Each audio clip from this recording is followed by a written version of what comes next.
जिल्हा रुग्णालयासाठी कोट्यवधी रुपयांचा निधी खर्चून विविध प्रकारचे काम करण्यात आले आहे। नुकतेच लॅबचे देखील या ठिकाणी निर्मिती करण्यात आली आहे। मात्र हे सर्व काम करत असताना रुग्णालयाच्या आवारात असलेली अस्वच्छता, खराब रस्ते, वारंवार जिल्हा रुग्णालयाला पावसाळ्यात पडणारा पाण्याचा वेढा यामुळे रुग्णांना नाहक त्रास सहन करावा लागत आहे। अनेक वेळा निवेदन तक्रारी करूनही समस्या सुटत नसल्याने संतप्त झालेल्या शिवसेना उबाटा गटाच्या वतीने जिल्हा रुग्णालयाचे सिव्हिल सर्जन व बांधकाम विभागाचे कार्यकारी अभियंत्यांना घेराव घालत प्रश्नांची सरबत्ती करण्यात आली। यावेळी दोन्ही अधिकाऱ्यांनी नेमक्या चुका कुठे झाल्या, ठेकेदारांची कामे अपूर्ण का याबाबत सविस्तर माहिती दिली। 2 दिवसात विविध प्रकारच्या समस्या सोडवा, अन्यथा आरोग्य मंत्र्यांना उद्घाटन करू न देण्याचा इशारा शिवसेनेने दिला आहे। शिवसेनेच्या आक्रमक आंदोलनानंतर ड्रेनेज लाईनच्या कामाला तात्काळ सुरुवात करण्यात आली। हा जो सिव्हिल हॉस्पिटलचा कॅम्पस आहे त्याच्या मागच्या बाजूला एसटी स्टँड पासून येणारं सगळं जे पाणी त्याचा एक नैसर्गिक नाला आहे। जो नाला कमलाबाई शाळेकडून कलेक्टर ऑफिसकडून नदीपर्यंत जातो। त्या नाल्यामध्ये प्रचंड काळा साचला आहे। त्या नाल्याची पाण्याची लेवल ही आपल्या सिव्हिल हॉस्पिटलची जे ड्रेनेज लाईन आहे त्या लेवलला येऊन गेली, म्हणून पाणी ते निघत नाही आणि पावसाळ्यात पाणी अटकतं। मग 1 महिन्यापूर्वी शिवसेनेने निवेदन दिलं होतं आम्हाला आमच्या कार्यालयात। त्याच दिवशी शिवसेनेचं निवेदन जसं आयुक्तांना मी पाठवलं होतं आणि आयुक्तांना विनंती केली होती आम्ही की तो नाला खोलीकरण करून द्यावं। मी या ठिकाणी पूर्वी डेप्युटीवर सुद्धा होतो, तेव्हा जो इतका खोल नाला होता तितका तो खोल नाला नाही।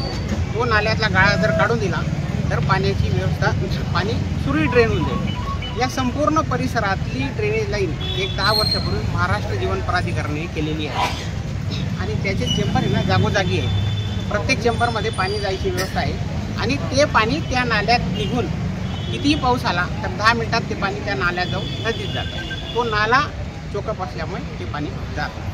हा झाला ड्रेनेज।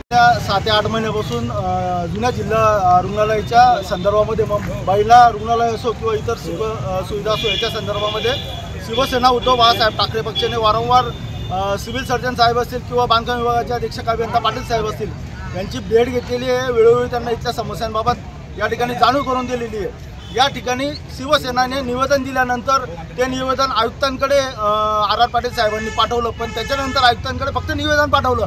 आर पाटील साहेबांनी त्याचा पुढचा पाठपुरावा केला नाही। तो पाठपुरावा करण्याचं काम या ठिकाणी सिव्हिल सर्जन साहेबांचं पण होतं, आर पाटलांचं सुद्धा होतं आणि महानगरपालिकेच्या स्वच्छता विभागाचं सुद्धा होतं। कारण की स्वच्छता विभागावरती या ठिकाणी डायरेक्टली आरोप या दोघा अधिकाऱ्यांनी असा केलेला आहे की जो नाला जातोय एसटी स्टँडकडनं येणारा नाला क्युमाइन क्लबला लागून बापना शाळेच्या मागच्या साईडने जो नाला जातो त्या नाल्याची गेल्या अनेक वर्षापासून त्या ठिकाणी सफाई झालेली नाही आहे। खरं कारण सिव्हिलमध्ये पाणी साचायला तो एक नाला महत्त्वाचा आहे। अंतर्गत जी ड्रेनेजची सिस्टीम आहे ती सिस्टीम पूर्णपणे या ठिकाणी चोकअप झालेली आहे। पावसाळ्याचे दिवस असताना उन्हाळ्यामध्ये सुद्धा या बाह्य आवाराची या ठिकाणी सफाई होणं गरजेचं होतं। जो संबंधित ठेकेदार या ठिकाणी आहे त्या ठेकेदाराने डॅब्रेज या ठिकाणी अस्ताव्यस्त या ठिकाणी सोडून दिलेलं आहे। आपण जर मागच्या भागामध्ये सुद्धा गेलो सर्जिकल वार्डाकडे तर त्या ठिकाणी देखील ही परिस्थिती त्या ठिकाणी आहे।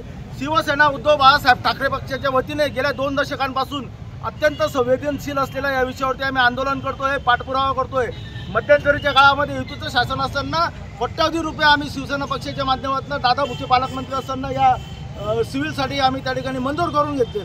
त्यामुळे आमच्या या ठिकाणी या अधिकाऱ्यांना फक्त धारावरती धरण्याकरता नाही, या ठिकाणी पाटील साहेब असेल किंवा देवगावकर साहेब असतील यांच्याशी आमची कुठल्याही प्रकारची वैयक्तिक दुश्मनी नाही।